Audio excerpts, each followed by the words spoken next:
A minha concepção de atirador de elite é aquele que vai aprender essa habilidade para o objetivo fim, que é Marco Antônio Assombroso, primeiro caçador de operações especiais, concludente do primeiro curso de comandos para cabos e soldados, palestrante e autor do livro Eu, Minha Arma e o Alvo, sucesso da lista de mais vendidos da Veja, pioneiro do destacamento contra-terror das forças especiais. O que me motivou foram alguns eventos, principalmente a história de vida do meu pai, a experiência dele no Exército Brasileiro, a formação do paraquedista, ela é a ferro e fogo. Você tem muitos reforços, você tem muita pressão em cima para fazer com que aquele jovem que nunca entrou numa aeronave, ele entre nela e salte dela. Desde o cara que faz o tiro aqui fora, até o caçador de operações especiais, que é o ápice do tiro de precisão. Todos são atiradores de precisão, mas nem todos serão a elite. Tem orgulho de ser? Todo atirador de elite, ele vai ter orgulho de ser um atirador de elite, porque ele faz algo muito preciso, muito romantizado, vamos dizer assim. Mas a responsabilidade é muito grande. Estamos começando mais um episódio do podcast Divisão Militar. Sejam todos bem-vindos. Eu sou o John, Tenente Rocha. E que dia hoje, hein, Auleta? Ô John, a gente tá ficando bom nisso, modéstia à parte falando, viu? Porque a cada episódio é um convidado especial atrás de um convidado especial. E falando em especial, né? Daqui a Hoje é o dia. Hoje é o dia. Então, temos aqui com a gente uma pessoa que é uma honra receber aqui, tá? O Assombroso, até pelo impacto que você causa nas pessoas, né? Não só em militares, veteranos, mas na sociedade como um todo. A gente vem sempre falando nos nossos episódios, para quem a gente recebe como convidados, que é uma triste realidade, que hoje a sociedade ela está deixando de lado alguns valores importantes, né? E o militar, por si só, ele traz junto com ele vários desses valores.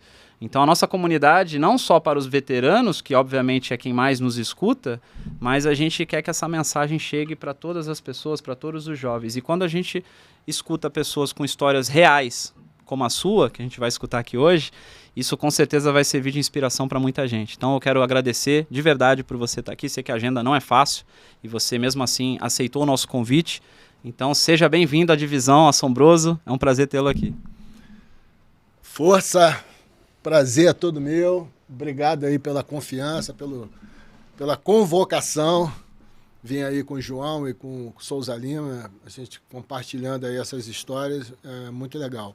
E é o que você falou, é uma grande missão, né? A gente poder influenciar aí essa geração, a sociedade em si, né? Como no todo, influenciar aí para boas práticas, no mundo hoje tão complicado, né? Como a gente está vendo aí, que dispensa maiores comentários.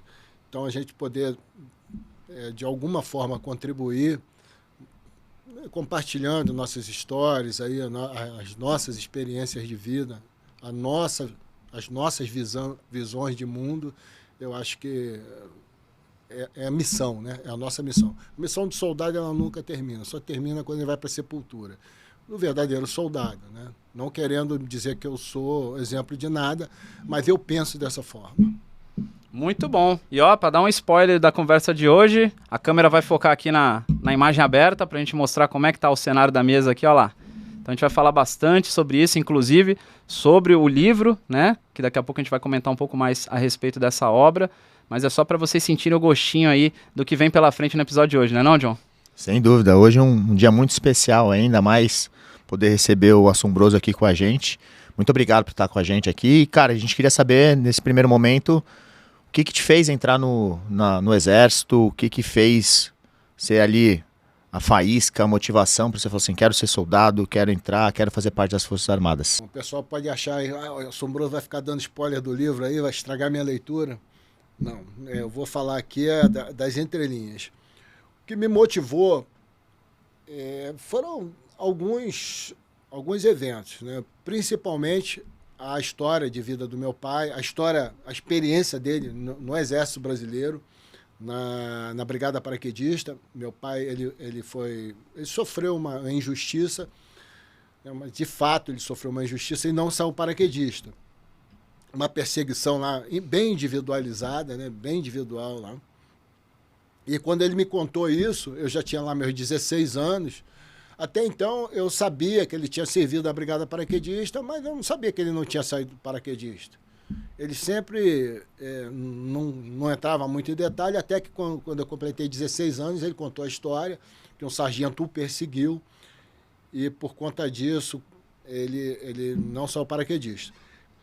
Quando ele me contou isso, éramos lá em casa 6 irmãos homens, né, e tinha o mais velho, o 01, que ele tinha sido recusado pelo serviço militar, porque, na verdade, ele pediu para não servir por questão religiosa, ele era testemunho de Jeová, é ainda até hoje.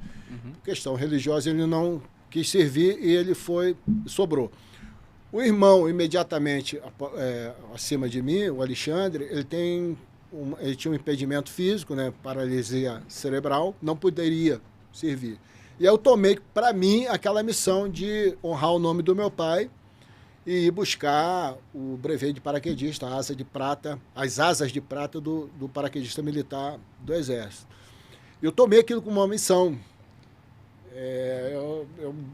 Naquele momento, eu já queria servir por conhecer o Exército, já ter vivenciado, enquanto criança, os militares que passavam próximo à casa que a gente morava, no interior, em marcha de combate, os soldados, eu ficava impressionado.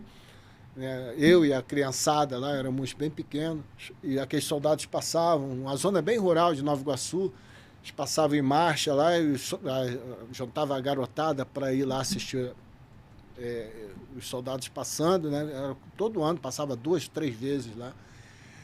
E era uma festa para a gente, né? Aquele monte de soldados passando com aqueles uniformes. E criança sempre tem uma perspectiva assim, que ela vê tudo muito grande, então os soldados enormes com aquelas mochilas, o armamento, tal. E impressionava que os soldados não desviavam das poças, passavam levando aquele barro todo. Impressionava, então criava ali no nosso imaginário a vontade de estar ali entre aqueles soldados. E aquilo ali já aguçou, né? Já pelo menos a mim, me motivava a querer aquilo ali para mim. E quando meu pai contou essa história, eu quero ser do Exército, mas eu quero ser paraquedista. Eu tenho que ir lá honrar o nome do meu pai. E aí sim eu comecei a preparação, aí sim física, né, para ingressar na Brigada Paraquedista. Aí os métodos de treinamento meu pai que passou para mim, né, alguns métodos não muito ortodoxos. Hoje em dia caberia aí um conselho tutelar, quiçá uma corte internacional, crimes contra a humanidade, mas enfim, deu certo, então, tanto deu certo que eu fui vitorioso lá para conquistar o brevet paraquedista. Então aí eu entrei nesse treinamento pesado e não recomendo certas práticas excessivas. Eu tive muita sorte. Só para vocês terem uma ideia, eu corria 12 quilômetros todos os dias. 12 quilômetros religiosamente, fazia sol ou chuva todos os dias. Porque era o que meu pai tinha passado. E chegava, não podia beber água, tinha que esperar 1 hora até beber água.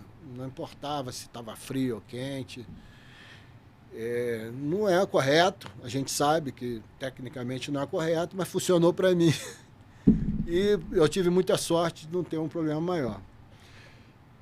Mas eu comecei esse treinamento e deu certo. Né? Treinando lá com meu pai. E acabou que deu certo. Eu passei no teste físico. Lá. Eu narro toda essa odisseia aí até conquistar os meus objetivos. Está bem narrado aí no livro. O pessoal tá curtindo bastante, mas foi assim. Então esse foi o estopim, Assombroso. O estopim. Esse foi o estopim. É uma vingança, né? Assim, com... Você pegou pra você aquele desejo de, não, agora eu vou representar meu pai, vou... Que motivação, né? Legal, Fez, pô, né? Muito legal. E eu imagino que no dia que concluiu essa missão, seu pai estava ali do seu lado e... No dia que eu concluí essa missão, porque quando você conclui a missão de ser paraquedista, é o dia que você abandona a aeronave militar em voo. Certo. Né? Para um jovem criado no subúrbio, né, muito pobre, que entra para primeira vez no avião e não pousa com ele, né? É verdade. Sai pela porta do avião, E a formação...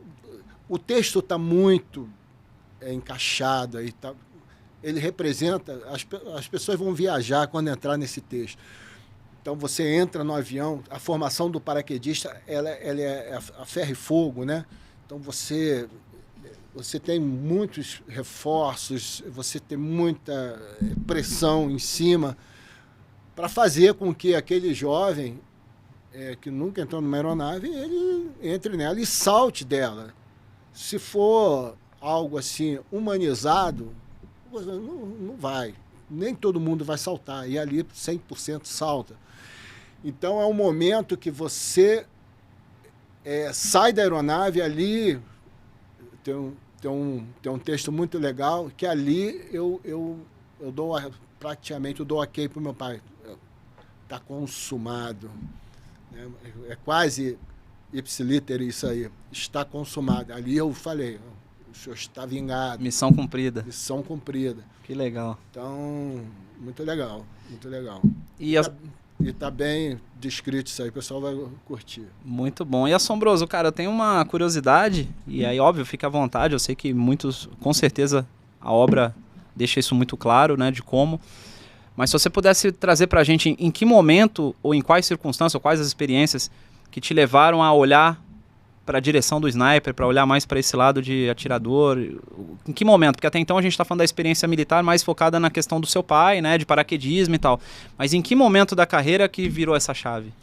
Então, concomitantemente ali a minha preparação para a Brigada Paraquedista, ali eu já estava avançado no tiro, porque eu começo a atirar. Porque é o seguinte, a minha família, meus tios, meus pais, os amigos do meu pai, é tudo família de caçador. O pessoal caçava, para até alguns por diversão, outros para sobrevivência mesmo. Sim. Então, fui criado nesse meio. Né? Meus tios, eu lembro que nas férias eu ia para casa dos meus tios, eu tinha 2 tios que caçavam bem.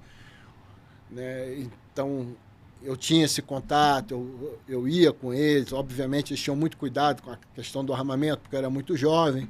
E lá em casa, meu pai, na época a gente morava em Realengo, e tem uma mata lá, a Mata do Barata, que hoje eu acho que é reserva, né?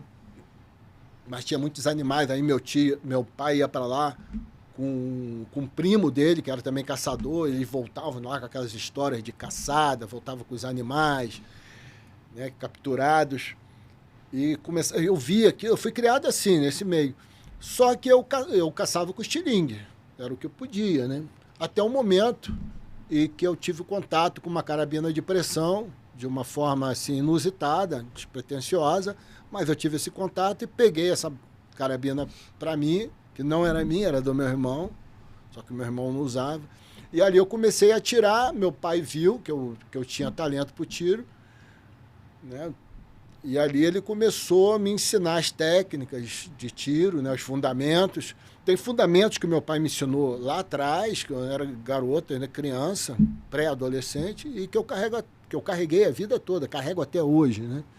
Quando eu ministro curso de tiro, fundamentos, obviamente que alguma coisa evoluiu ali, mas a essência está ali, que eu carrego até hoje. E quando eu chego no Exército Brasileiro, na Brigada Paraquedista, eu começo a me dar bem já nas instruções de tiro com o FAC, né, o fuzil de ar comprimido, que é uma imitação do fuzil FAL, só que de ar comprimido. E eu comecei a me destacar ali, porque era espingardinha de chumbim, que a gente chamava lá em casa, só que num formato de um fuzil, muito mais anatômica ali e tal, com peso legal, e eu comecei a fazer bons tiros ali, então estava funcionando. Mas meu sonho era pegar um fuzil, uma arma de fogo, né? Um fuzil FAL mesmo, eu tinha sonho de atirar com aquele fuzil. Até que chega o momento do tiro do recruta, e aí quando eu vou na reserva de armamento, pego aquele fuzil, sinto o peso, sinto o cheiro, eu lembro até hoje, né? O cheiro do óleo ali e tal, e quando eu vou pro tiro mesmo, né, o cheiro da pólvora queimada ali, porra, aquilo ficou na minha cabeça. Eu fiz um excelente tiro, meus primeiros tiros foram muito bons, a ponto do tenente que estava fazendo ali era oficial de tiro, né? Comandando ali com aqueles pirulitos, uns bagulho que usava assim, para sinalizar, né? Ele chega no meu capacete, quando ele viu o resultado do meu tiro, assim, no alvo, olhou para mim, pá, na minha cabeça, no meu capacete. Tu é bandido, ô urubu? Porque eu botei assim, 3 Grupadinho. tiros, grupadinho. Na verdade, um dentro do outro, praticamente. Né? Você via a borda assim. Ali já foi o primeiro sinal. Já é outro nível, né? Eu deitado a 50 metros, era 50 metros, Caramba. deitado, apoiado, e eu já sabia onde que tinha que fazer a pontaria, a arma novinha, era um fuzil novo, né? Era um parafal novo. Aí o caramba, e aí eu cismado, amor, será que eu mantenho isso aqui? O tenente me deu uma porrada no capacete, pô, será que ele está satisfeito ou não? Eu não entendia nada, aquilo na cabeça. Aí chamaram esse tenente, acho que o comandante chamou ele lá para alguma coisa, ele saiu, aí o sargento mais antigo assumiu, eu dei graças a Deus. Aí repeti a série, né? Foi igualzinho mesmo, só que o sargento não ligou muito não. Ali começou eu me destacar no tiro. Talvez que por conta disso, né, eu fui destacado para a equipe de pentátulo lá do 25, da primeira companhia. Tinha um sargento lá que era muito bom, era o treinador da equipe. E aí ele me chamou, eu fui treinar pentátulo militar, ainda como pé preto, não era paraquedista não. Aí, porra, tinha preparação do paraquedista, ainda tinha que ficar ali treinando as técnicas do pentátulo militar. Mas, enfim, aí começou ali. Aí, quando eu vou para as Forças Especiais, não tinha o sistema de armas, né? Não tinha o sistema de armas, não tinha fuzil e luneta, né, próprio do tiro do caçador, mas tinha lá o FAL, aí sim um FAL com coronha completa, Sim. e aquela luneta de dotação do FAL, né? O FN FAL, que era a luneta OIP, uma luneta bem incipiente e tal. Tinha lá. E tinha a missão. Não tinha o homem preparado ainda, né? Que eu digo, com curso. Os meios eram muito precários, mas tinha a missão. Predominava a missão. Já tinha... Imagina, como é que você vai fazer uma ação de comandos se você não tem a alternativa caçador, alternativa sniper. Então, já tinha essa demanda. E eu já estava na equipe de tiro esportivo do batalhão, que a gente tinha várias equipes olímpicas, né, que competiam na Brigada Paraquedista, que o batalhão ele fazia parte da Brigada Paraquedista, né, administrativamente. E a gente competia nas competições, nas Olimpíadas da Brigada Paraquedista. E aí me destacaram, né, eu já estava me sobressaindo ali como atirador, estava na equipe de tiro. E aí tinha a missão, não tinha os meios eram bem precários, e tinha o cara lá que era da equipe de tiro. Aí me alçaram da equipe de tiro esportiva, né, de esportivo, para incorporar ali no destacamento como o caçador. Não tinha instrução, não tinha doutrina, não tinha nada. Era eu, minha arma e o alvo mesmo. E aí, ali eu comecei a atirar, fazer os tiros, a treinar com a luneta OIP, a luneta cheia de fungo, cheia de toda ferrada, com umidade, toda... Atirava, ela descalibrava, ela desregulava, era um horror, mas era o que tinha.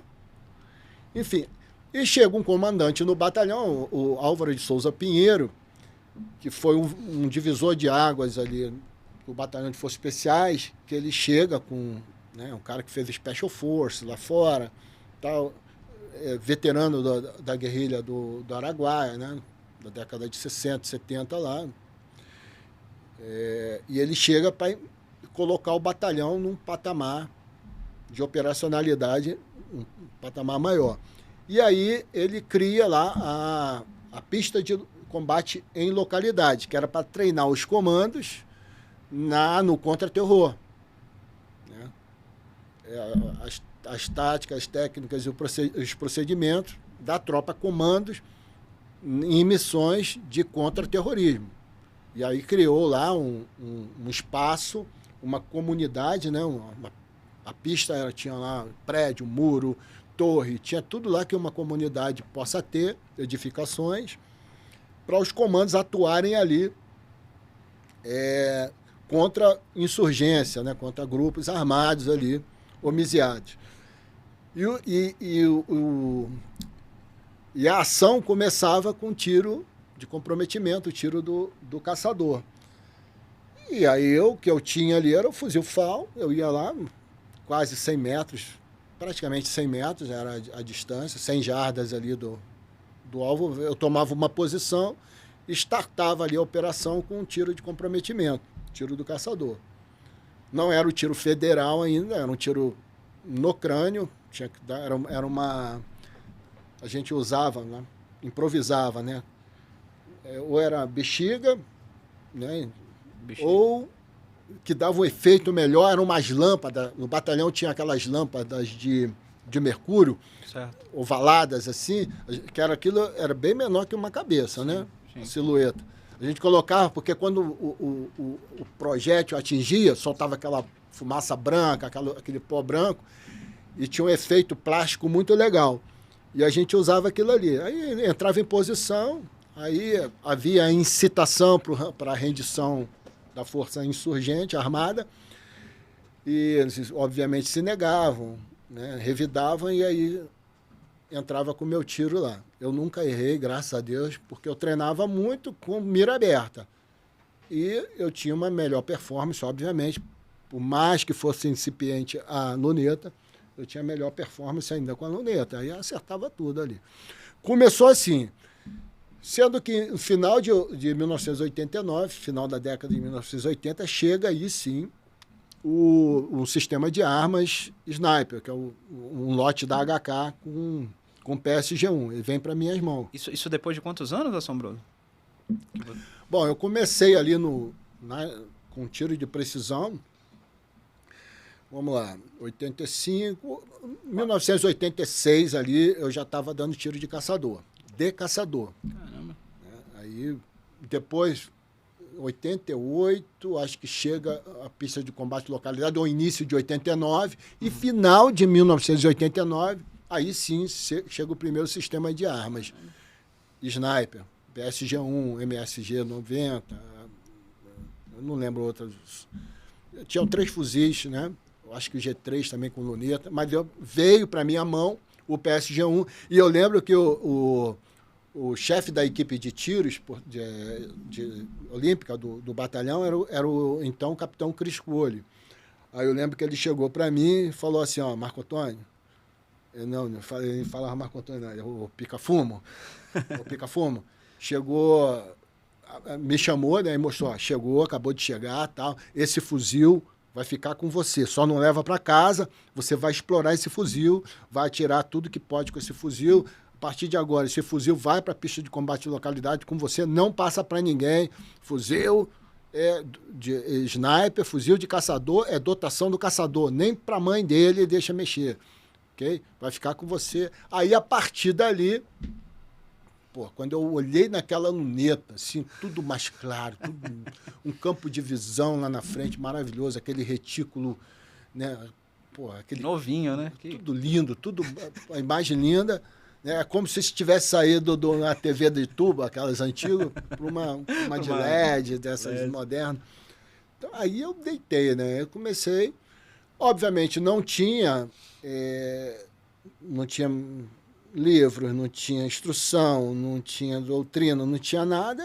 Eu vou pegar aquilo que o meu pai me ensinou lá atrás, aquilo que eu desenvolvi, e comecei a treinar.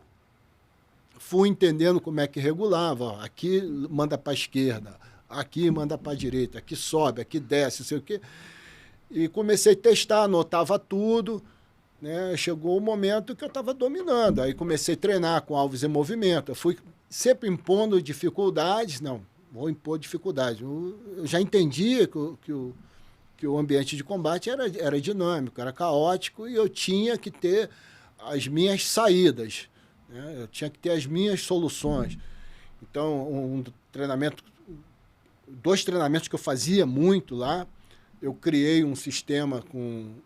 Isso tudo não podia fazer até. Algumas coisas não podia fazer, porque você não podia ir para o stand de tiro sozinho, aí tinha que... Né, falava com o oficial, o outro, o general, então hoje, general Mário me ajudou, coronel Criscoli me ajudou, teve mais gente, o subtenente César me ajudou nisso, tipo assim, fazia vista grossa, conseguia munição para mim, aí eu ia treinar isso lá. Aí eu criei lá um sistema de rodanas, né, que eu botava lá um estrada de cama, botava um alvo, aí tinha um gatilho, eu dava um tiro no gatilho, aí aquilo corria e eu atirava novo em movimento. Aí errava, no início errava, aí eu começava a entender como é que funcionava, aí já comecei a acertar e não parava mais de acertar. Outra o primeiro disparo era só para liberar... eu dava o PSG-1, semiautomático, eu tinha essa facilidade, botava 5 cartuchos lá, um eu dava... Aí liberava o sistema. Aí quando ele corria eu já tinha... Aí, muito bom, cara. Muito fazia bom. isso. Outra coisa que eu fazia, eu pegava corpo de prova, que tinha lá, né, muito corpo de prova, aí botava um a 25 metros, um a 50, o outro a 70. Eu espalhava tudo, e aí eu mesmo vinha com o fuzil correndo. O Jairo lembra, tinha a cantina, eu vinha correndo com aquele fuzil, chegava lá morrendo, ele era pesado, e aí eu cronometrava na minha cabeça 1.000, 2.000, 3.000. O tiro tinha que sair com 3 segundos no primeiro alvo. Aí agora é aquele pá, pá, pá. E eu fazia as compensações necessárias para acertar. E começava a destruir tudo. Eu via aquilo tudo sendo destruído dentro da minha luneta. Aí eu, caramba, tá funcionando e tal. E aí sim, eu fui desenvolvendo, né? Agora, a custa de muito trabalho, e às vezes escondido. Daqui a pouco eu estava lá no stand, aí chegava o oficial de dia. Aí, aí escrevia, né? Porque eu não podia. Não pode não, cadê o médico? Cadê não sei o quê? E aí, tinha que desmontar tudo. Aí o comandante de companhia vinha falar comigo. Marco Antônio, você estava no stand de tiro atirando sozinho, quem autorizou? Sei o que, não, é pai de treinamento, não sei o que e tal. Aí o capitão Criscoli quebrava o galho, o tenente Mário quebrava o galho. Não, ele tá com a gente, tá treinando lá e tal. E era assim, tudo meio que improvisado. Até que aí sim, foi evoluindo, começou a chegar a doutrina, mas quando chegou a doutrina, eu já tinha andado esse caminho todo, né? Aí sim, eu fui estudar, eu fui me aprimorar, eu estudo isso até hoje, né? A gente não pode parar, né? Ficar só no empirismo, né?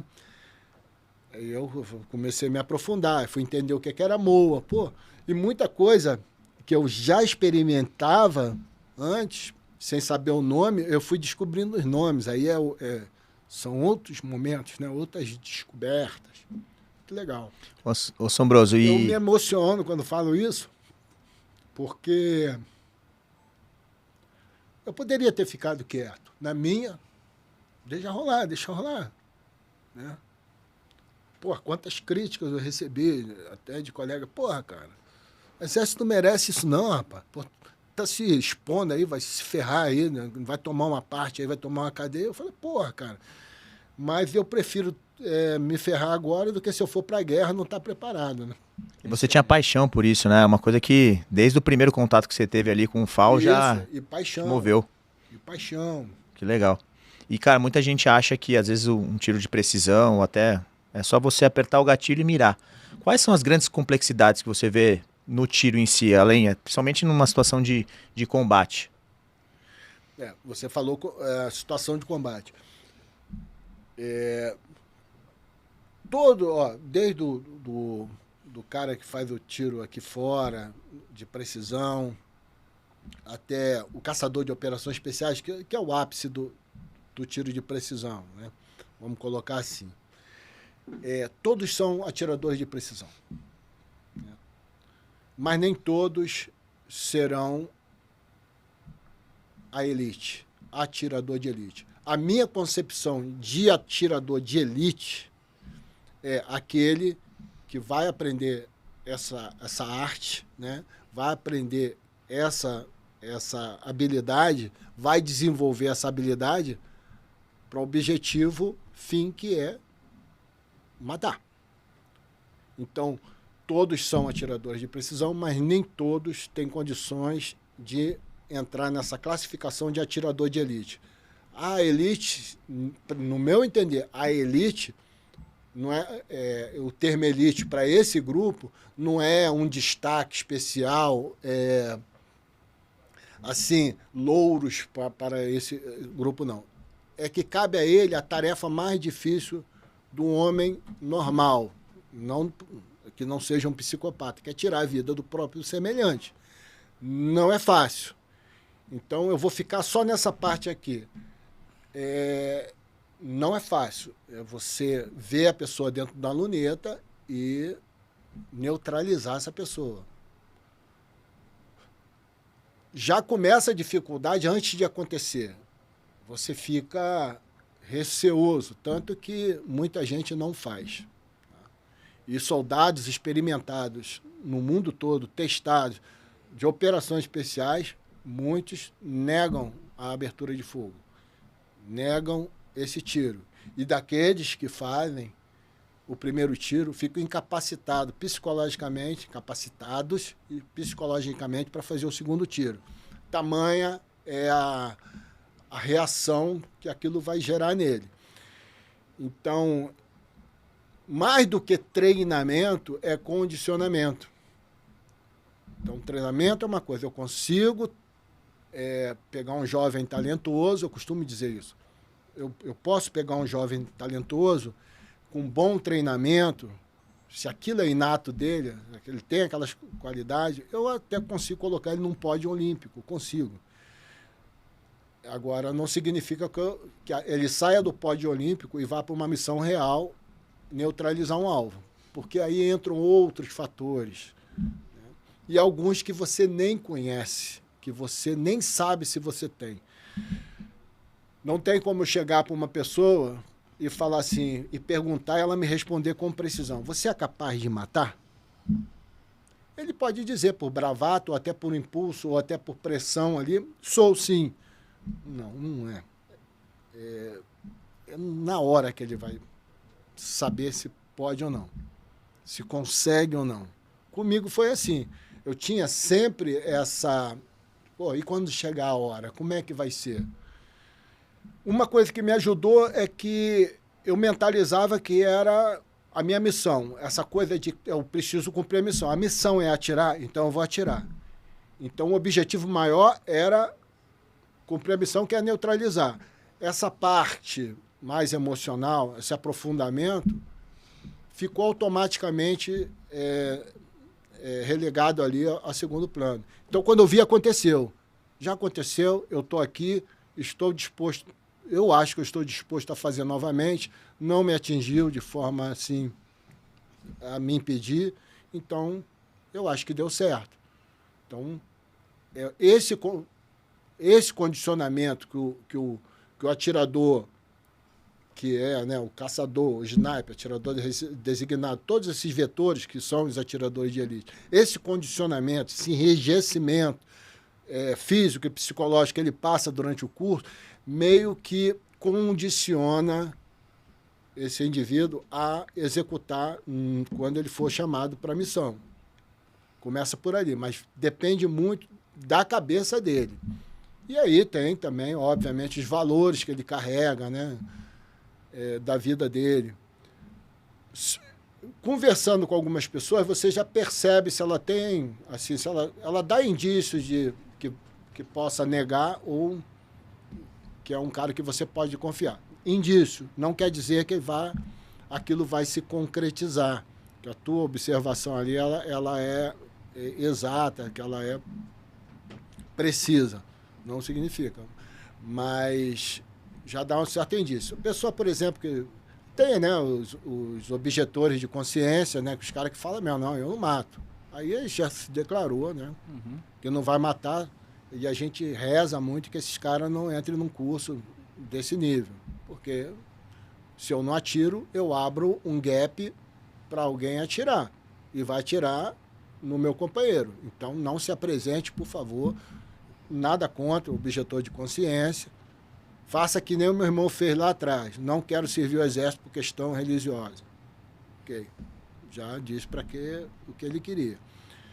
Né? E tem pessoas que têm uma retórica assim, exageradamente humanista. E, às vezes, imprecisa, né? Vou dar um exemplo aqui, um pouco exagerado, mas para caracterizar bem. O cara que entende que aquele indivíduo que está lá, que não cumpre o contrato social, o cara que escolheu viver às margens da lei, que é um assassino, que é um facínora, ele entende que aquele cara é aquilo ali porque a sociedade não colaborou com ele. Então, o cara que tem essa visão, provavelmente, ele vai ser condescendente com aquele cara que está com aquela senhora ou com aquele senhor usando como barricada. Não, ele está apontando aquela arma para a cabeça daquela senhora porque a sociedade o fez levar. Dificilmente ele vai atirar. E aí chega um momento que aquele indivíduo ele vai tirar a vida daquela pessoa. Então, algumas falas assim, tu já tem que ficar esperto com esse cara. Ou o cara que fala muito. Porque não, comigo... Toma muito cuidado. Então, acho que... Olha o filtro que é, né? O cara tem que ser técnico, tem que ter todo um treinamento e ainda você passa por vários outros testes. E inclusive uma coisa que eu não sabia, que é super interessante, ele pode ficar inapto depois do primeiro tiro, por causa da carga emocional. Tem um dado aí que vem lá do curso de caçador de operações especiais norte-americano, o SOTIC. O acrônimo é SOTIC. Lá só vai fazer esse curso, Special Force, Delta, SEAL, Ranger, só a nata.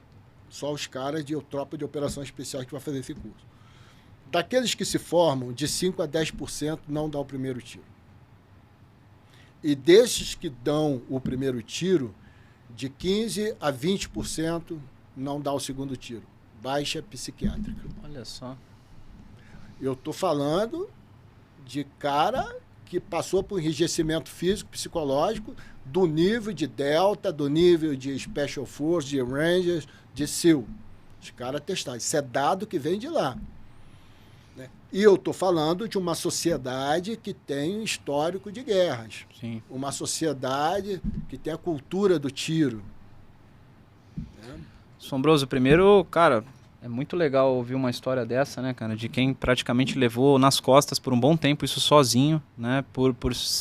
Pela questão do que o senhor viu a partir do momento que viu a primeira vez o fuzil, que ficou bem representado até pela questão emocional, né? Você representou de fato que você gosta do que faz, ama o que faz, sempre gostou. E levou sozinho por um bom tempo, até que chegasse aí a doutrina, até que chegasse os equipamentos necessários e evoluísse aí a parte teórica, mas que você já tinha feito e descoberto tudo na prática, né? Que nada melhor do que uma boa prática. E tem uma aí. Aí, então vamos lá. E tem uma aí. E aí vocês viram o caminho todo, né? Para pegar o PSG-1. Sim, pegar o PSG-1 lá. Caramba. Amor à primeira vista. Eu só não levava para casa. Então eu tinha um kit especial para limpar esse armamento. Eu aprendi lá atrás, né, que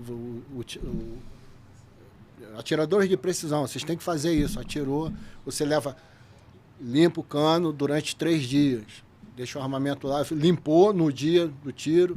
Segundo dia, vai lá, passa um cordelzinho, passa uma vez só. Terceiro dia, faça isso, para conservar o cano.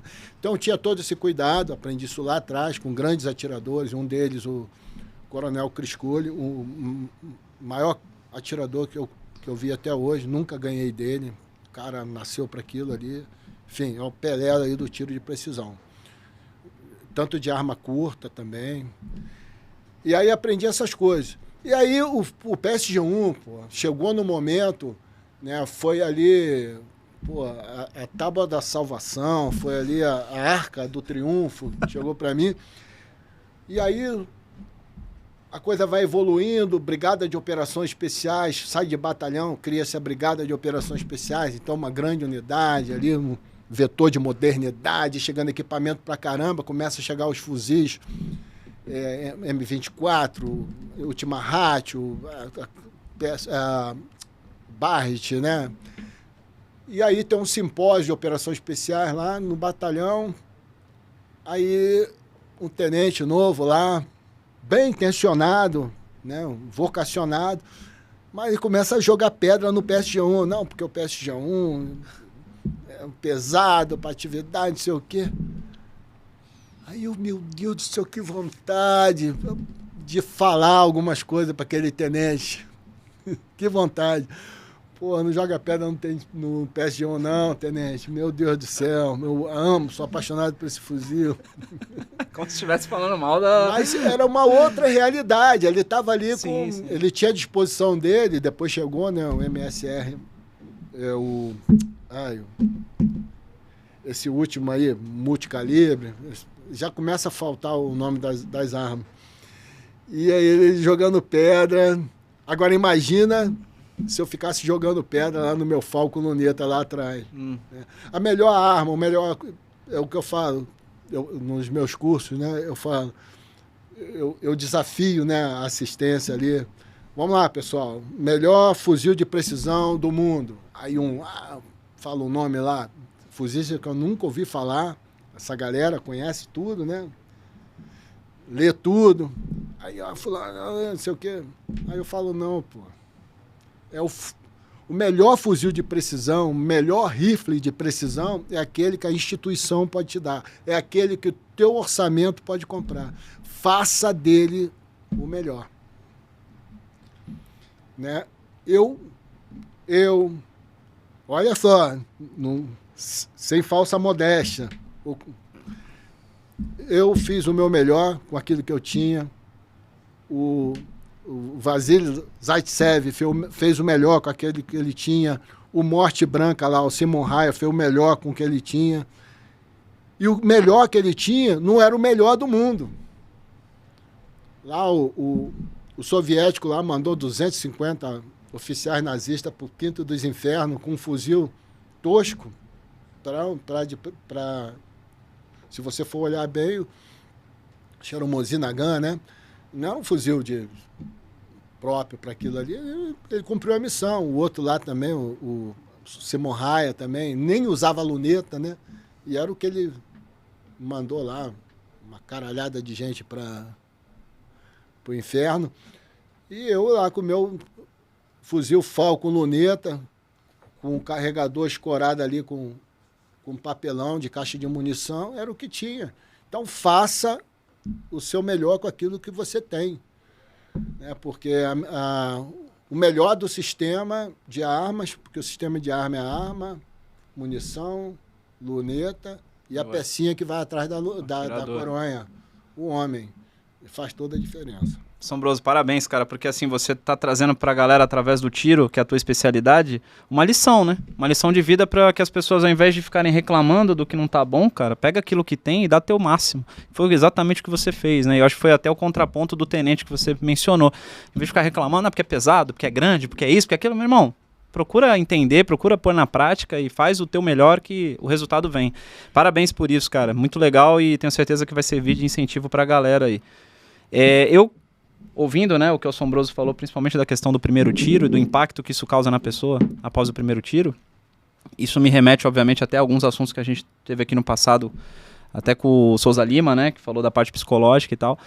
E, de fato, né, cara, quando você tira a pessoa da zona de conforto, acho que é um ponto. A pessoa, eu sou brabão, né? Sempre vem o brabão, porque eu faço, aconteça, eu falo, tá bom. Aí tu tira a pessoa da zona de conforto, tu já vê realmente a essência da pessoa, se bate com aquilo que ela tava falando ou não.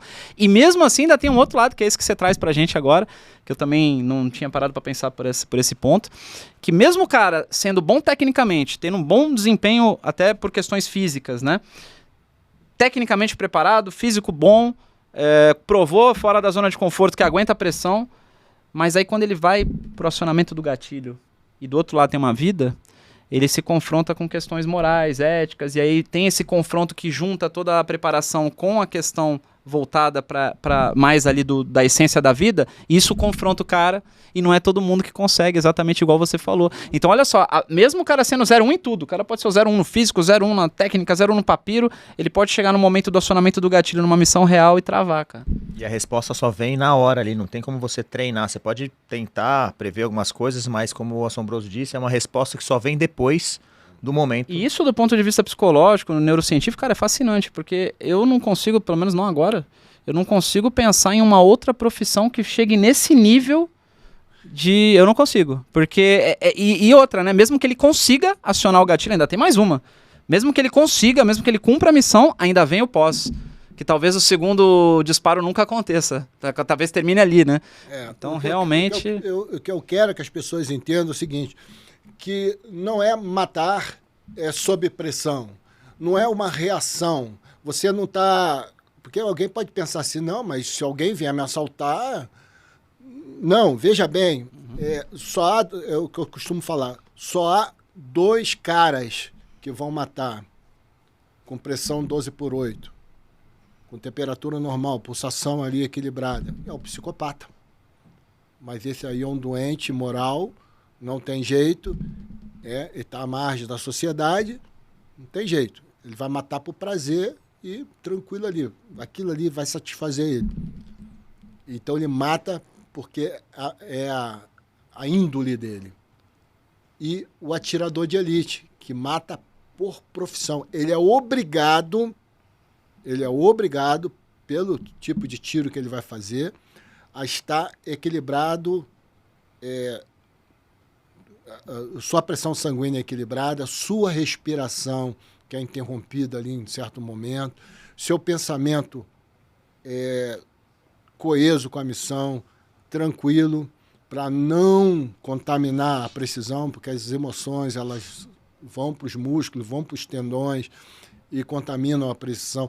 Então, olhando quem está do outro lado, então veja a complexidade, vendo a cor dos olhos, vendo se fez a barba ou não, vendo detalhes. E detalhe, ele tem que acompanhar o tiro, o follow-through, ele tem que atirar de olhos abertos, manter os olhos abertos, então ele vê todo o efeito balístico de impacto e não é bonito, quando é no crânio, então não é algo bonito, né? Plasticamente não é, são coisas que são incompatíveis com as nossas memórias, né? Então tem tudo isso envolvido. Talvez por isso o cara faça o primeiro tiro, ele vê o efeito, ele não quer ver aquilo de novo. Existe o Dave Grossman, ele escreveu um livro, Matar, né? É uma análise sobre o comportamento humano diante do ato de matar. E ele criou uma escala, chamada escala da repugnância, que usou o combate como laboratório, e ele analisa ali a repulsa do homem, né, do ser humano, repulsa mesmo, em relação a matar, a tirar a vida do próprio semelhante. Nessa escala, quanto mais próximo o autor está do seu alvo, mais repugnância ele tem. Eu vou dar um exemplo aqui. Um combate de trincheira, aquele soldado, isso aí no campo de batalha. O soldado que investe contra a trincheira de baioneta ou de faca e ele crava a faca no inimigo ali, tem todo um resultado daquilo ali. A agonia, os guichos de sangue, outras coisas. Sons que saem da cavidade torácica ali do indivíduo. Tudo isso o perturba ele não querer fazer aquilo ali. Então, a repugnância maior está ali. Matar, imagina matar como o ucraniano matou lá o russo, né, com a faca. Ele evita aquilo ali. Aí vem a pistola, aí depois vem o fuzil, aí depois vem o lança-rojão, vai afastando. E aí, o Dave Grossman, com todo respeito lá, imagina, eu contestar o Dave Grossman, né, um cara consagrado. Mas, para mim, há uma falha ali. Quando ele coloca o sniper, o caçador, lá atrás, próximo lá o cara da artilharia. Ele coloca ele lá atrás, porque ele atira à distância. Só que eu, como caçador, o que eu vejo? A luneta me coloca aqui, colado com ele. Seus olhos estão ali. A luneta me coloca ali do lado daquele cara da baioneta e da faca. Eu vejo tudo. Eu lembro, não de todos, né, de todos os alvos que eu neutralizei praticamente, principalmente tiro no crânio. Fica a imagem. Então, por isso que tem aquele percentual alto de negar a abertura de fogo e a reincidência de fogo. Porque aquela imagem fica. Então, eu colocaria o atirador de precisão, o atirador de elite, o caçador, o sniper, eu colocaria aqui, próximo à faca. Porque tudo aquilo, ele não vai sentir o cheiro do sangue, ele não vai sentir os vapores, aquelas coisas todas, não vou entrar em detalhe aqui. Mas ele vai ver aquela imagem lá. E às vezes demora para aquela imagem aparecer, porque o projétil ele vai fazer um caminho até acertar. Então você aperta o gatilho, está olhando e tudo acontece lá na frente. E fica aquela imagem, né? Fica aquela imagem na tua retina ali, tatuada na tua retina. Então, é preciso, eu não sei, não tem uma receita para isso. Tá? Tem um país aí que ele, não sei se ainda pratica isso, que num determinado curso, quando esse curso começa, é dado para cada aluno um porquinho, um filhote, um leitãozinho para o cara criar. Aí tem lá o chiqueirinho individualizado, ele tem que ir lá todo dia alimentar aquele bichinho. Tem que dar um nome ao bicho e alimentar esse bichinho. No final do curso, é dado para ele a missão de pegar o seu punhal e ir lá matar esse bichinho. Para ver, para tentar detectar ali propensão ou falta de propensão para o ato de matar. Só que isso aí já se provou que não é um teste preciso. Porque se ali, tudo bem, todo mundo passa por uma seleção, né? Inclusive psicotécnico. Mas se um psicopata ele consegue entrar nesse meio, é claro que ele vai matar o porquinho. E eu costumo dizer que ele vai matar o porquinho dele. Ah, posso matar o teu também? Está tão divertido. E é um psicopata. E tudo que a gente não quer é um psicopata atrás da coronha. Perfeito. Porque vai ter covardia lá na frente. Vai ter covardia. Tudo que a gente não quer. Então tem que ser uma pessoa normal, comum, normal, não comum não, mas normal, que não tenda ali a psicopatia e que faça aquilo ali profissionalmente com muita ética, né? Respeitando toda a regra de engajamento, né? Tá armado, oferecendo perigo, né? A outrem, tudo direitinho, mas que ele execute a missão dele. Não negue fogo. Abrir, é o que eu falo. A negação de fogo dele pode custar a vida até dele, mas principalmente do companheiro. Ele pagar pelo erro dele, menos mal. Agora, um companheiro que está contando que aquele flanco está guarnecido, é injusto isso. E assombroso, não tem uma fórmula, né, cara? Assim, não tem fórmula. Até porque cada pessoa vai reagir de um jeito, você não tem como dar que nem fazem aí, não, eu vou te falar o método para que você faça um tiro e não existe isso. É muito peculiar de cada pessoa, né? E você deu um exemplo bom, porque esse exemplo do porquinho mostra que o que adianta você criar um vínculo afetivo com um bichinho, né? Ou que seja com uma pessoa, com qualquer que seja o quem tá do outro lado, e depois ter que matar. Isso é o psicopata, pô. Exatamente. Esse é o psicopata. O caçador, o atirador de elite, ele tem que se condicionar a não matar com ódio, a não ter raiva lá na frente, de quem está lá na frente.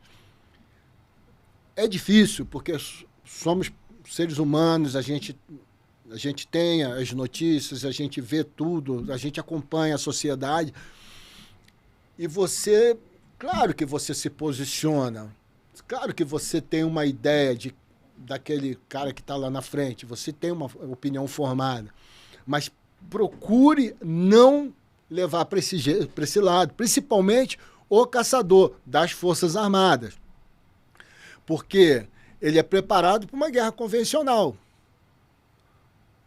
E na guerra convencional, O cara que está do outro lado da linha é o Marco Antônio, daquele país, que um burocrata lá, um presidente, resolveu dizer que vocês vão ter que lutar por questões outras lá, né, geopolíticas e tal.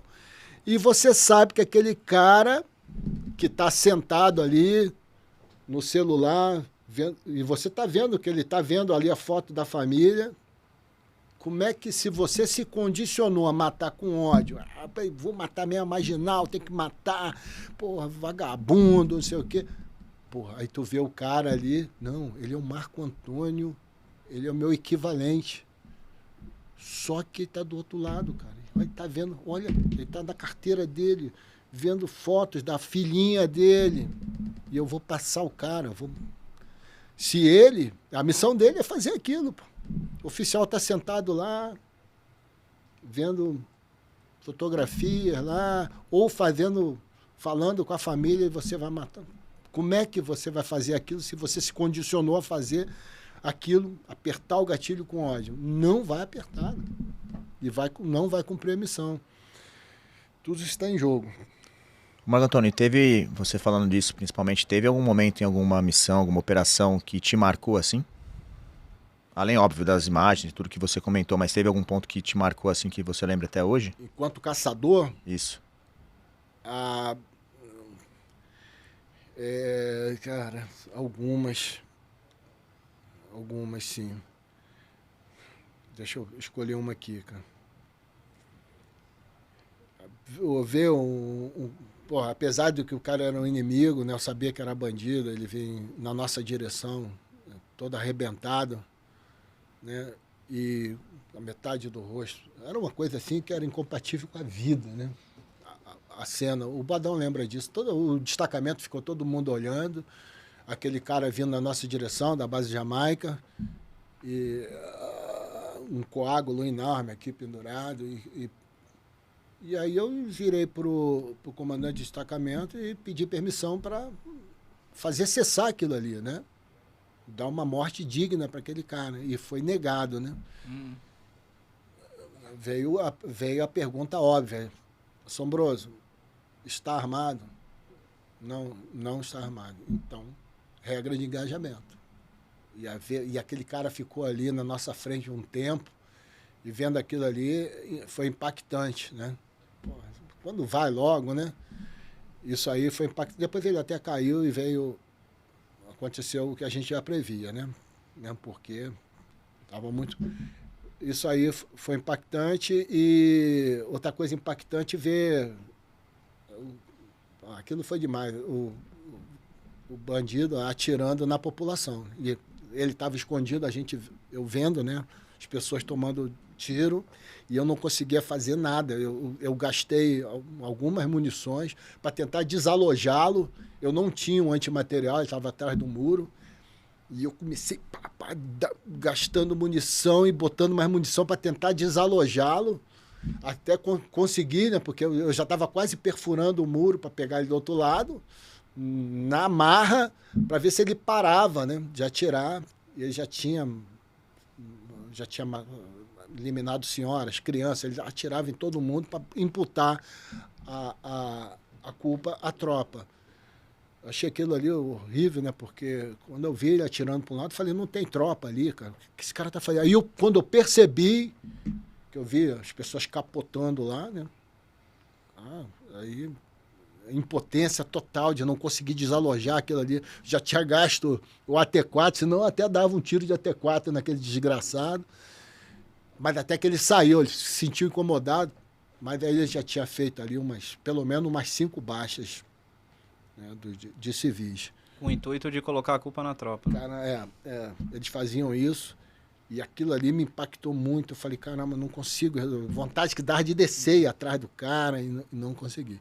Foram 2 momentos assim impactante, né? Então, você vê que é uma chuva de equilíbrio que você tem que ter ali, cara, de preparação técnica dessa questão da justiça, né? Porque ver o cara fazendo uma atrocidade dessa e essa sensação de impotência, mesmo fazendo o teu máximo, mas, porra, o cara tava brigado, não tinha muito o que fazer ali, né? E aí tu sai da doutrina, né? Caçador não faz, atirador de precisão não faz base de fogo, né? Eu tive que fazer base de fogo. Sim, não tinha outro jeito. Eu tinha que demolir aquele muro para tirar aquele cara dali. Depois ele saiu. E saiu. E saiu dessa depois, dimensão também. Detalhe, ele sai, tá? Aí sai com fuzil lá, não veio, eu sei que ele some, aí depois eu vejo ele passando sem fuzil no final do corredor, sem o fuzil. E aí você respira assim, que vontade de fazer justiça, né? Porque tinha pelo menos 5 pessoas ali que ele tinha feito. Mas aí você tem que ser profissional, né? Regra de engajamento. Regra de engajamento. Você vê, cara. Não é realmente... Eles faziam isso direto. Eles largavam o fuzil, atravessavam o corredor e ela Porque sabia disso. O Gutenberg até falou sobre isso, lembra? Falou na Maré. E pra você ver como não é pra qualquer um mesmo, cara. Não é querer pagar embucha. Não é. Porque não é pra qualquer um, cara. Quem quer ter esse nível de controle emocional, até depois de um fato desse de atrocidade, do cara olhar o cara passando desarmado e poder ter, né, essa questão de respirar fundo, olhar e, ok, vou respeitar a regra de engajamento. Não é pra qualquer um, cara. Parabéns mais uma vez, Assombroso. Não é puxação de saco, não é porque realmente as pessoas precisam entender o que está por trás da profissão. Não é simplesmente ter uma boa mira, acionamento do gatilho, controle da respiração, ir lá e cumprir a missão. Não é só isso. Aliás, acho que isso aí é o básico, né? Se a gente for olhar o todo, acho que isso é o básico. Isso é o alcançável. Isso é o alcançável para quase todo mundo. Esse vetor ele foi muito romantizado, né? O atirador de elite, ele foi muito romantizado, cinema, filmes, literatura. E o pessoal... e até eu acredito que tenha um ou outro profissional que ele incorpora esse glamour, né? que ele entre debaixo desses confetes. Mas é um ofício muito difícil de executar. As pessoas têm que entender isso. Por isso que eu bato sempre nessa linha, nessas teclas, para entender, tem orgulho de ser, todo atirador de elite, ele vai ter orgulho de ser um atirador de elite, porque ele faz algo muito preciso, algo, né, até muito romantizado, vamos dizer assim. Mas a responsabilidade é muito grande. E às vezes as pessoas não entendem isso. Acha, nossa, só vê esse lado, né, esse lado lúdico, esse lado mais romantizado. Mas tem tudo isso por trás, né? E você tem que agir dessa forma, porque senão depois, rapaz, é o que eu costumo falar, eu não arrasto cruzes, eu não arrasto, eu durmo tranquilo, eu não arrasto cadáveres, eu não fico, eu não sou assombrado, apesar de ser assombroso, eu não sou assombrado, né? Mas a gente sabe que tem gente que é assombrada e vai levar. Do jeito que eu entrei, eu acho que eu saí, não tem como sair do mesmo jeito, não adianta. Você entrar numa missão dessa, você não sai do mesmo jeito, mas eu consigo conviver, eu consigo dormir, eu consigo tocar minha vida, eu consigo ter uma vida assim relativamente normal, por conta que eu sei do que eu fiz. Na dúvida, não. Na dúvida, não. Não vale a pena arriscar. Teve caso de cara que poderia ter sido neutralizado, mas atrás dele tinha, fatalmente, o 308 transpassaria, e havia a possibilidade de ter gente ali atrás, inclusive crianças. Pô, imagina, você levar para sua conta, não daria nada não, tá? Eu deixar bem claro, os tiros que eu quisesse fazer lá, no meio do caos, tiros de todos os lados, todos os calibres ali da força diversa, tudo envolvido, poderia mandar ali, tranquilamente, na dúvida, não ia dar nada, não ia dar investigação, não ia dar tribunal, nada. Mas imagina você saber que você... Tudo bem, você mandou o cara lá, devolveu ele para o inferno, mas uma criança foi atingida também. Porra, Não tem como você ficar normal depois disso. Você vai ter, e um dia você vai ter que pagar por aquilo, porque você sabe que não pode fazer. Então, a doutrina diz o seguinte: se há possibilidade de ter alguém ali atrás, você, a menos que seja assim, vida ou morte. E não era o caso, né? O cara estava, inclusive, com a pistola na cintura. Só se for o caso dele apontar para você, para o terceiro, aí sim, não tem jeito, né? Você vai ter que fazer, mas não era o caso ali. Então tem que ser muito profissional, tem que ser muito ético. Por isso que tem que ser um cara mais maduro também, né? Isso aí conta muito. Sim. Não pode ir muito ali na adrenalina do... Não estou dizendo que o jovem não consiga, mas o jovem ele é mais impetuoso, né? É mais arrojado. E às vezes ele não pensa muito, ele age mais por impulso. O cara mais mala velha, ele é mais... Já tem a experiência. Ponderado, né? Assombroso, eu tenho uma curiosidade, na verdade. O pós-tiro, e foram vários no teu caso, assim, né, na questão do cumprimento da missão, você tinha alguma técnica que você mesmo desenvolveu para amenizar os efeitos? Alguma coisa que você fazia, desde gestos ou pensamentos, ou algum apoio externo? Não sei se você teve, em alguns momentos, apoio externo de algum psicólogo, algum especialista nesse sentido. Como que foi, se você puder falar pra gente?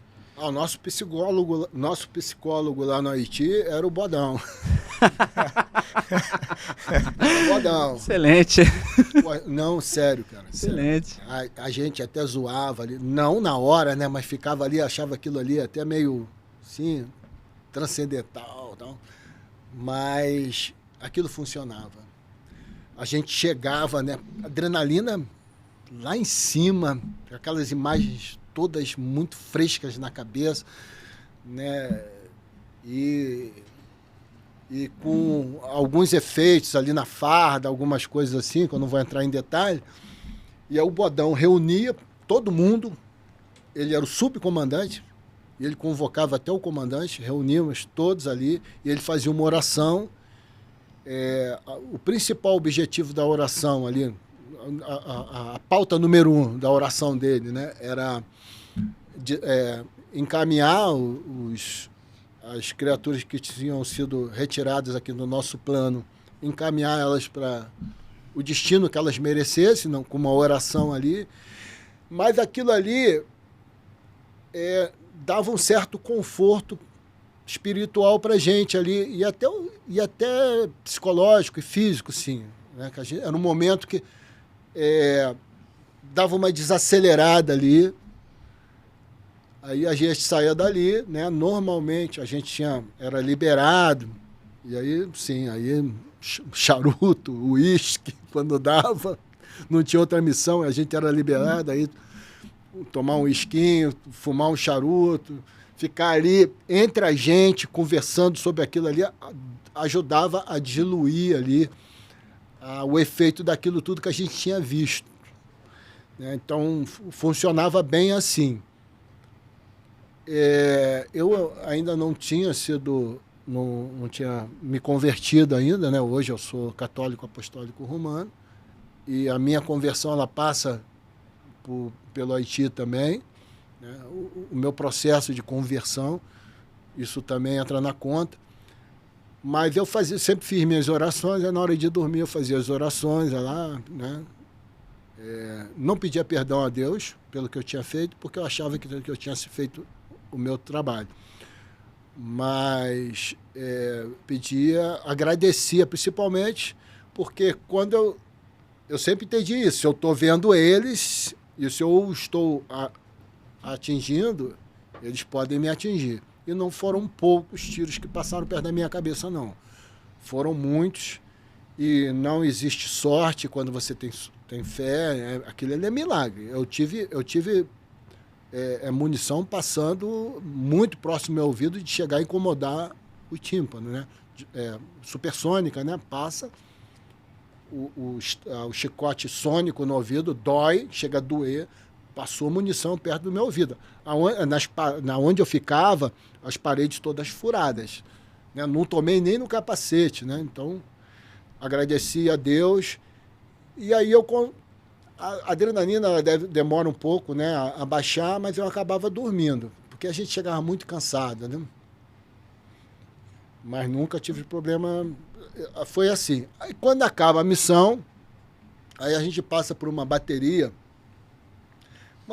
não, a gente passa por uma entrevista coletiva com uma psicóloga, a gente passou. Mas ali eu achei que não agregou muito. Não era nada assim que resolveria nada, não. Eu achei, na minha volta para casa, eu achava que eu estava normal. Depois a minha mulher, assim, ela foi dizer que eu estava um pouco alterado. O que eu sentia, né, em voltar à minha vida normal é que eu me sentia um pouco assim, estressado em trânsito e em lugar com muita gente. Aglomerada ali. Né? Eu me sentia assim meio desconfortável, mas isso aí foi se diluindo e voltei ao normal rapidamente. Normalidade. Não fiquei escutando voz, em porra nenhuma, não. Você falou do Bodão, o Bodão veio aqui, né? Um cara de uma energia incrível. E a gente deu bastante risada com ele o dia que ele veio aqui. Então chegou um momento, Assombroso, a gente passar para você aqui, para você contar pra gente, se lembrar de alguma história que você foi bizonho, ou que você viu alguma situação engraçada, enfim, seja na formação. Um quadro que a gente dá uma quebrada, porque todo mundo foi bizonho, né, Assombroso? Em algum momento, alguma vez, todos nós já fomos inexperientes. Você lembra? Você tem alguma história que foi engraçada, ou que você lembra assim de uma bizonhice? Cara, eu sou bizonho pra caramba. Deixa eu ver se eu lembro de uma... Ai, meu Deus do céu, cara. Muita bizonhice. Ah, tem um. Lá vem, essa é boa. Porra, cara. O Coronel vai lembrar disso. Vou ter que contar, cara. Coronel Montenegro. Ele era comandante de companhia e a gente tava numa missão. Não sei se o Jário tava nessa, cara. Numa missão atravessando a Serra dos Órgãos. Pô, uma missão de atravessar a Serra dos Órgãos para cumprir uma missão lá, tal, não sei o quê. Aí chovia e um frio do cacete. Aí chegou um momento que fez um alto... Tinha um pessoal que estava mais à frente, já tinha ido... então, teve o pessoal que foi precursor dessa missão. Então, eles já estavam estabelecidos lá no abrigo, lá em cima, lá no morro, onde tem as pedras lá, principal onde a gente faz a dormida, né? Esse pessoal já estava lá esperando a gente ia avançar, né? No final da noite, ali, no início da noite, a gente chegaria nesse ponto. Só que atrasou muito, que tinha um cara que estava tendo um problema, né? Lá não estava conseguindo acompanhar, e começou a chover e muito frio.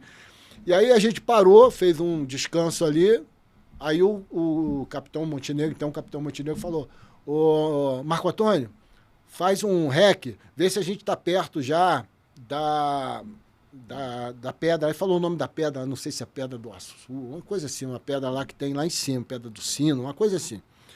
E aí eu, porra, puto pra caramba, né, cara? Caralho, na hora de eu descansar, que eu já tava todo fodido. Aí eu fui, né, fui andando. Aí andei pra caramba, aí escutei as vozes dos caras. Eu não vou lá, não. Porra, vou voltar daqui mesmo, já sabia que eles estavam lá. Aí vim voltando. Aí eu mandei assim, você estava chegando perto. Falei, achei, capitão. Aí ele, e eles estão aonde? Estão lá. Lá onde? Lá na casa do caralho. Pô, mas fui natural, rapaz. Eu não tava sendo ali... Saiu.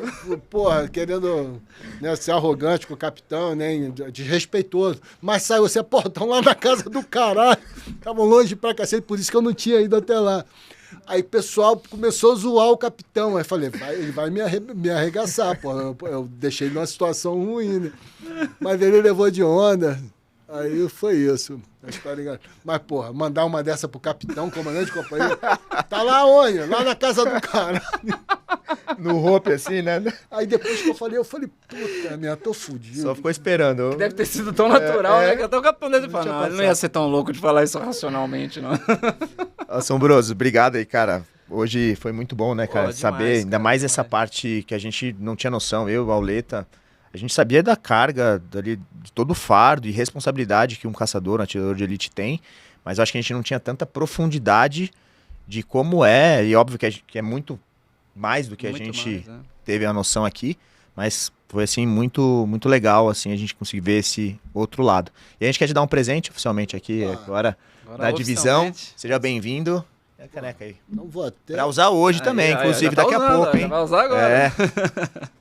Seja bem-vindo a essa casa, que essa Viva a seja... morte! É isso aí. Viva a guerra! Viva aos malditos cães de guerra! Oh, Valeu! E essa canção aí, aproveitando, Assombroso, qual que é a história dela? Tá na íntegra no livro. aí, ó. O que aconteceu? Dos livros, né, que eu li, falei para vocês que eu li Cães de Guerra, de Frederico Forsyth, em 1985. Pô, cara, e eu tinha tomado uma cadeia. Porra, os comandos só faziam merda, né, Jair? Tinha tomado uma cadeia lá, mas tudo assim, cadeia de homem, que o pessoal costuma dizer. Cadeia de comando, né? Tinha dado alteração lá, tava na cadeia. Aí eu, porra, eu tenho que compensar essa porra. Tô numa cadeia, comando, que vergonha, né? Os convencionais passavam lá, ficavam olhando assim, filha da puta, é na cadeia, né? E eu, na cadeia, falei, pô, já sei, os comandos precisam de uma canção, assim, algo que seja visceral, né? Que seja uma canção que, como o livro Cães de Guerra, que fale da alma dos comandos, né? O livro lá do Forsyth falava, né? Que não se saiba de minha morte, nem se sofram por minha causa, que eu não seja enterrado em solo consagrado, que não venha um sacristão a dobrar o sino, que não carreguem, lancem flores em minha sepultura, que ninguém me carregue em um funeral, que ninguém me recorde. Aí isso subscreva, aí botou o nome lá do mercenário. Eu falei, eu quero um negócio desse estilo. Aí comecei a escrever a letra. Aí escrevi a letra, né? Você sabe quem eu sou um maldito cão de guerra. Sou treinado para matar, mesmo que custe a minha vida, a missão será cumprida, seja em qualquer lugar. Lá fora o frio é grande e o sono é para valer. Mas eu não sou comum, sou um mensageiro da morte. Posso provar que sou um forte, isso se você viver. Já estive atrás das cercas, tive meu corpo mutilado, já cortei, vai ler o livro. Já estive atrás das cercas, tive meu corpo mutilado. Mas de lá eu escapei do opressor, me libertei. Eu sou aquele combatente que tem um rosto mascarado.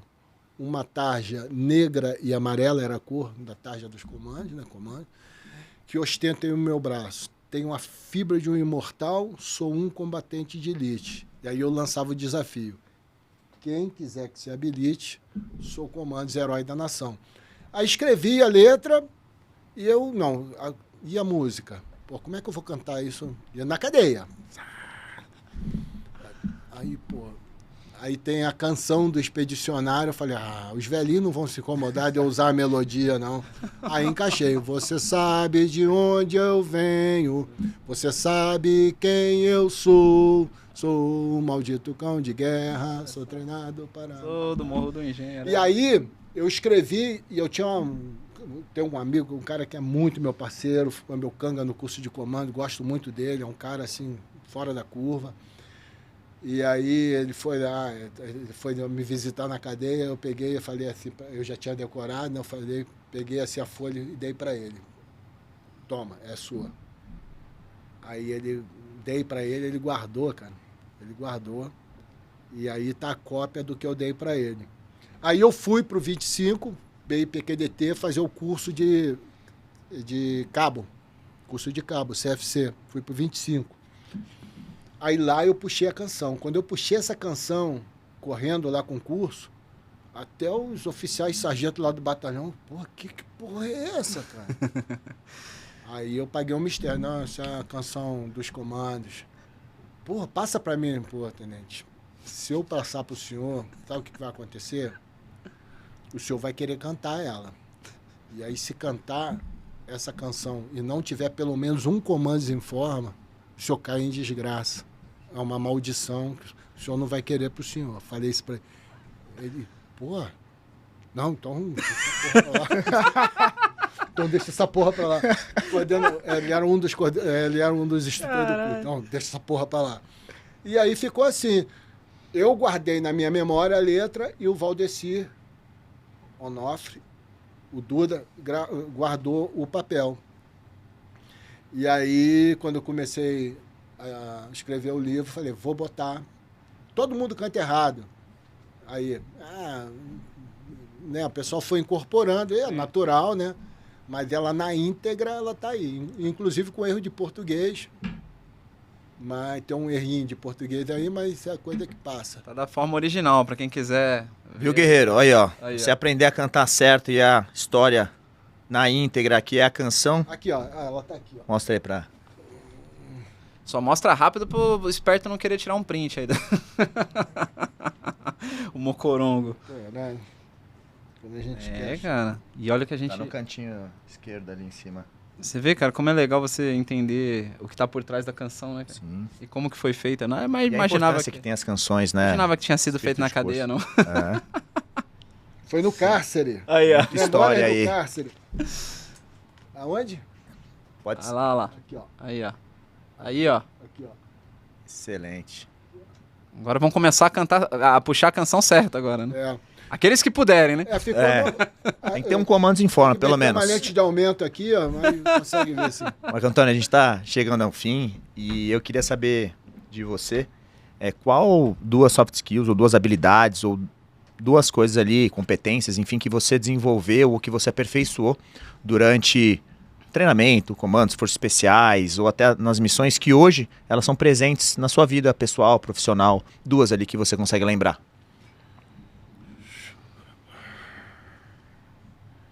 Resiliência não tem como, né?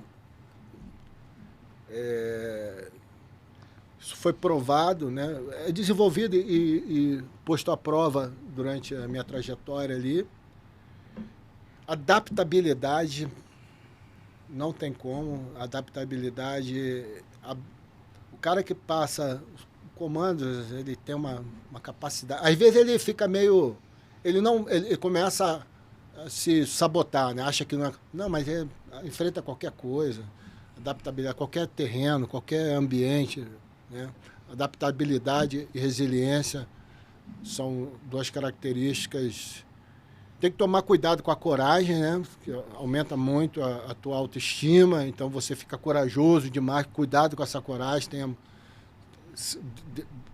Quando achar que está com muita coragem, olha verifica as consequências daquilo que você vai fazer, pensa sempre, né? Seja frio na hora da coragem, mas adaptabilidade, coragem e resiliência